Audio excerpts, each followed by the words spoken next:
video lên thao cho video không và cái trap nó ai mai tao nói thì tin giao ai mai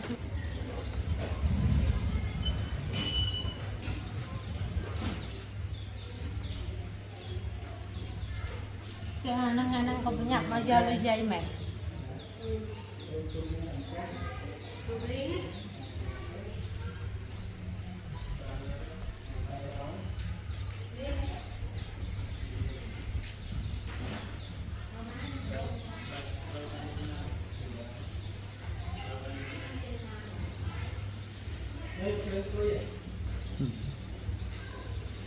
Xì kề mà đón ai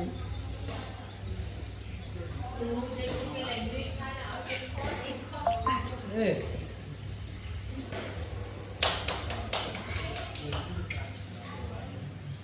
bây giờ có những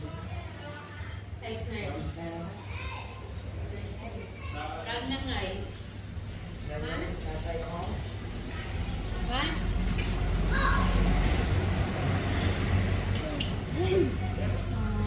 ngồi đi mà một cái một bậc đèn rồi trên một ạ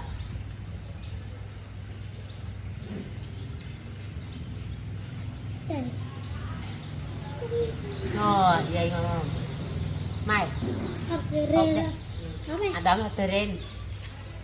anh làm ta là hồn lấy ở mong coi tăng mà thì gần đấy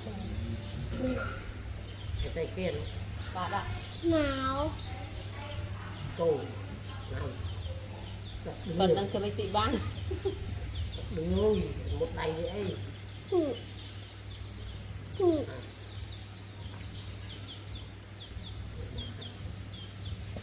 đừng tự mọt mình đi mình đặt cái xì hay cái liên tập cái chấp mơ nè thì phong mơ vậy hả hả hiện này mà con mơ khái một con khái nữa thôi nhưng mà cho ta nhưng mà che hả bác cái nào rồi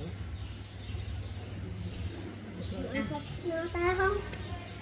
chúng ta thấy không ta hết bán nữa ở bán đây hết nhâm